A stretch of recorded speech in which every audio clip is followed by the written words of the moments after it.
welcome back to my channel. You are living in 2020s right now and you want to expand your network. You want to network with other professionals, and so you can connect them, you can value sharing with them, you can listen from them, you can learn from them, and you can also share with them what you can do for them as well too. So for that one, I'm going to show you a great tool named LinkedIn, and I'm going to give you 7 tips. By using the 7 tips, you can really efficiently, effectively, with the least possible time, with the maximum amount of very productive networking you can do, and build a great network for yourself in a digital space. You want that, right? So you found the right video. So let's get started.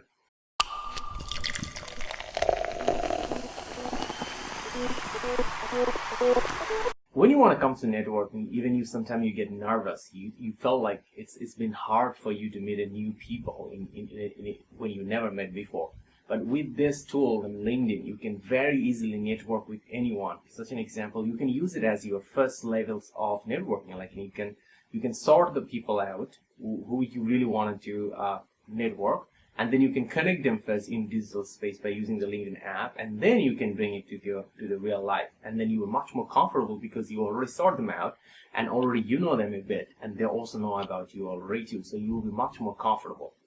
So how to do that? Or even if you're great at networking, you can also multiply your networks by multiple X by using this tool very efficiently. And I'm going to tell you the 7 tips and one extra hack as well too. So let me start. The number 1, you need to define why. You need to define your why you really wanted to do the networking.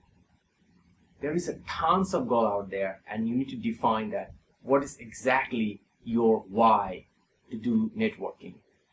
Such an example, a lot of people they want to use networking because they want to find a job, or some of the people want to network because they want to hire other people. Some of the people do networking because they want to market their product, or some people want to do marketing because they want to have friends.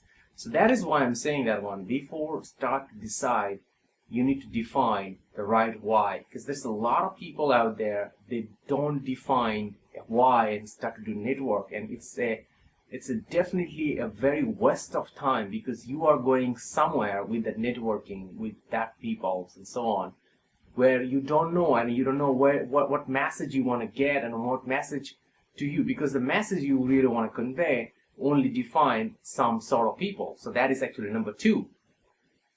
So number 1, again, let me summarize this one. You need to define why do you want to network. Set up your why, purpose very clearly, and then that will help you to find 2. Who is the audience of your network? What kind of network you really want to have around you, and what are the things you want from them? Such an example, if you define that you want to get noticed by want to get noticed by an HR people and want to get a job, as an example, so then you build the networks about HR professionals. Or as such an example, you wanted to get connected with different startup founders and you wanted to invest on those startup examples. So connect with a lot of startup founders and connect with them, and that will help you what the idea they're working on, what the product they're building in, and you will get a lot of tons of great information and network with them, so you can know the quality, what the culture, what's the product they're building, so you can find also more information to decide the data or information you need before you make a decision. So that is why the number 2 is so much important. If you now you may say that, John, I was not paying attention to it. I got like a lot of people in my network, thousands of people, and I don't know. So yes, it's true, because your network is very fragmented, and even you bring the right people into it, and it's very hard for you to find them. Even you post in LinkedIn, most likely they're not going to see your post because your network is so big, and they're simply not getting it. Maybe some of them will get it, not all of them are going to get it. So, but if you have already added a lot of people randomly, like most of the people does, adding connections, so from now on you can fix it. You cannot undo the past, but from moving forward, you can fix it. If you see that your profile is an absolute mess, then I will only suggest you to create a new profile. Otherwise, if you think that your profile at least 20%, okay, I mean your audience is at least 20% meeting your niche, or 40% meeting niche, 40% I like the number, then you just, from moving forward, you add the right people. But here I want to tell you one thing too. There will be a lot of people who wanted to reach you out as well and want to add you in their profile, in the network. Say yes to them. It's much more nicer and humble and polite to saying yes to the people rather than you just rejecting them. So be polite and be nice and accept more even when you receive the invitation. And then you have your way to adding more people, because rather than scrutinizing a lot of people who are adding you, you become your more scrutiny so you can add the right people to your networks. All right, so that is my point. So now let's talk about the tip number 3. So this is also related to your number 2 as well. So this is like an extension of this one. So when you are growing people, you're growing your audience, right? You're bringing the people you really want in your networks. One of the things you always think about, let's say about even your job hunting is your main purpose. You probably you should have a strategy for this one. Let's say 60% of your network will be about HR professionals, and the 40% you should leave for this group. So where it's going to be your present circle. Let's say about you are a manager. So add other managers in your particular industry where you are working into it. So you have the opportunity to learn from them, what they're working on, what the project they're working on, what the lesson learning they're sharing. You can learn from them. And as you want to probably, most of the time, you want to move up. Nobody wants to go down, right? You want to move up to your level. Probably you want to be senior manager. So add the senior level manager as well to your level. So whatever level you are in, you can add the next level.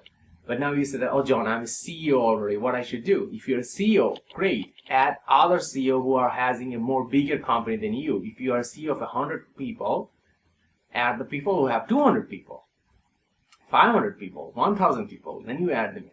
So that's the way you should be always growing that 30 to 40% of the network is the present level and the next level. And now the problem is going to happen. If you have been trying, like you are a junior staff, but you're only adding the CEOs of different company, 99 or 90% of the people are going to reject you because they find there's no reason they want to connect with you. And when you're getting so many, I don't know, they reject your invitation, LinkedIn is going to stop you sending an ad, and you don't want to be in that situation where you cannot send an ad or connection request to other people. That's pretty bad. Basically, it's cut your leg in this network.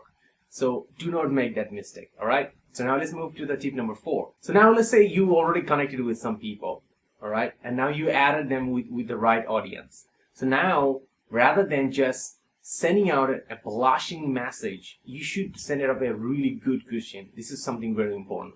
So most of the time there's a lot of salespeople and marketing people doing terribly wrong in LinkedIn right now.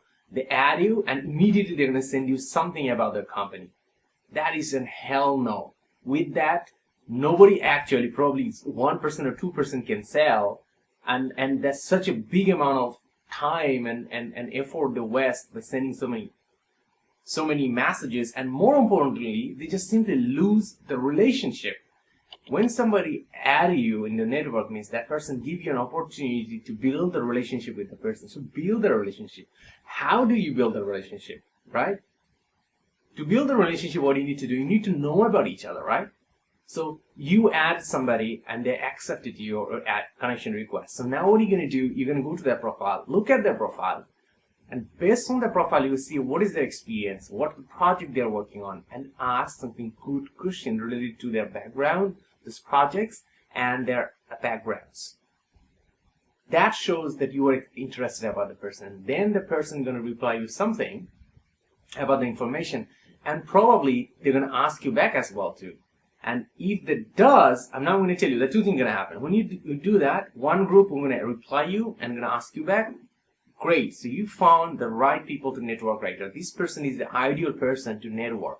This person is open, willing to share, humble, and also know the power of building networks. So you should spend time with this person. But there's another group number 2, which they just simply don't reply. They send the message, they don't reply, which is great as well too. Why? Because then you don't spend your time for this person anymore. You just need to move on. This person probably not willing to network with you. This person maybe just not open-minded, closed-minded person. This person maybe just don't use LinkedIn properly. So you don't need to waste time with this group of people and you will not be able to connect with the great people. So you get the response you already decided is group 1 and group 2, and then you just move on. Group 1, you invest time on it. Group 2, you don't invest time on that one, but you invest that time to finding new audience, added people. All right. So now let's move to the next tip. So now, when you talk, the next tip is about when somebody actually reply your message. Now you follow to their content, what they're really talking about it, what they're really mentioning about. You ask them about their project, how authentic or how willing to share they are. What was the language they use? What is the message they're talking about? How authentic they are. These are the great ingredients for you. When somebody make a great response and giving right information to you and willing to share, this is the person you should network. You should invest more time. You should invite them for coffee probably. This is the right thing. So invite them a coffee, or you can invite them for lunch and you can talk to them more, and that's the way you're going to expand your network. If you don't do that, if the person just don't do that, let's say about you message, they replied you, but you can see that there's no care into it, there's no content in the message. So you simply understand this is not the right person you want to network, at least probably not through LinkedIn. Or maybe not at this point because this person is not willing to network right now. Maybe distracted with something else. Or maybe just a closed-minded person. So you can just put this person in the sidewalk and you just move on. And how you can reach this sidewalk, and I will tell you, that's another tips for this one. So remember, they will be staying as a sidewalk, and I will reference to you in the following tips moving after. All right. So now let's talk about the tip number. So when you are in a conversation with LinkedIn, you be very authentic, and you be very open, and you be very humble, and you be very polite as well too. Stop bad-mouthing about any people. Don't mention anything bad about any particular company. Do not send that message because it's so much stressful for you, because when you send the message, it's always there. You can never take it back. And this could be put you in a difficult conversation. As an example, you talk something really negative about your particular company, and maybe 2 years later, you are in an interview with that company, and one of the persons showing you a message, what bad thing you said about the company. And that will put you in a really bad, difficult situation. You're not going to get the job. You're not going to get a good respect, and you will be very mentally harassed. So avoid doing that one. Being nice, being polite, being humble, and avoid bad-mouthing about anyone and any company. If you have a personal opinion about something, take it off the platform. You can talk it in person. So make sure that you're being respectful and humble in this platform. So now I'm going to tell you the tip number 7, which is related to the sidewalk. So when you are networking, right, it's about your people and they're in digital space. So basically you need to think about you're building a community. So when you're building a community, what do you need to do? You can be just standing, then nobody sees you, or another way is you actually contribute to this community and you add value to the community. And to add value in this community means you do something for the community, and that's how you get recognized, and that's how you get connected more with the community, correct? So how do I connect in the LinkedIn community? Post. If you're not posting on LinkedIn, at least make one post. I promise you will see a huge difference. If you're making one post, find the time to make 2 posts per week. If you can do 2 posts per week, it will be dramatically better than what it is right now. You never make posts, so you are not connecting with the community. You are like invisible in the community. Nobody see you. And this is where is the point. When you are making this 1-2 posts per week to your LinkedIn profile, those side workers, they will see who you are, what you're doing, because this comes after to the home thread. And they're going to pay attention to you, and maybe it will grow more interest about you. And not only that, maybe you want to market you as your product in LinkedIn. Let's say you have a particular projects you want to talk to everyone. Maybe Sideworker was not interested at that time, but maybe Sideworker already moved to another company when that company has a strong interest about the industry or project focus you're building, and then they will get in touch with you. So that was the point, is about you should communicate to your community, and to do that one, just add value, contribute. Alright, so now I'm going to give you one more extra hack. I told you I wanted to give you one more extra hack that will help you to even expand this more. The hack is this one, that in LinkedIn, there is a hashtags. The hashtags are very powerful. All you need to do is about going to the search button and you put hashtag. Let's say example, you wanted to find any part of the conversation. Why you want to find conversation, I won't tell you, because that will help you to target that group of people to network. Such an example, you wanted to network with leaders in your industry. So you can search hashtag leaderships and it will homepage will appear. And then you will see all the conversations about leadership hashtag will appearing into it. And now you can read this conversation and then do not just make a vague comment. Thank you for sharing. That's absolutely vague comment. You read the conversation, you read the content, the post caption, and you share your opinion. If you see there is a problem they have been talking about, tell about what if you exactly fall that kind of problem in your life and how did you solve it. If you have never seen it solve it in your life, think and share what you do in such situation. Put them into their shoes and add value. And that is what is a really great way, because now you're searching hashtag leaders. All the leaders of this threads and of this post are looking at your opinion. They will read about it, they're going to comment about it, and they will start to have a conversation with you. Maybe somebody going to put a like, somebody going to ask you a question back. Great. So don't get nervous about it. Somebody ask you a question means somebody not challenging you. Somebody is want to know or somebody interested about your opinion. So you explain more. And that's exactly what I mean. You start to build a conversation, and congratulations, you actually start to build your networks. So that is what it is. If you don't build the conversation, you don't have the networks. You have to build the conversations, and that's how you people start to know about each other and build the relationship, and you have the networks. So these are my 7 tips, and one more extra hack about the hashtags. Go ahead and start executing from tomorrow. I promise that in the next 3 months you will see a significant difference in your networking, because it actually takes a really less time to do network. Because when you go to a conference, you have to spend a lot of time. You have to dress up and to buy tickets. It's not even free to go there and network with people. But LinkedIn, you can do at home wearing shorts. You can sit at home and or even anywhere by using your smartphone. You can connect and you can build the networks. So that's amazing, right? If you have any particular question about this one matter, go ahead and comment below. I'd love to give you an answer with all my best. If you have any other tips you think that which can help other people on this matter too, just go ahead and comment in the comment section your tips. I would love to know about your tips and interact with you. So all the best. I would love to say good luck, and now you can expand your networks because you got this video. See you soon. Bye-bye.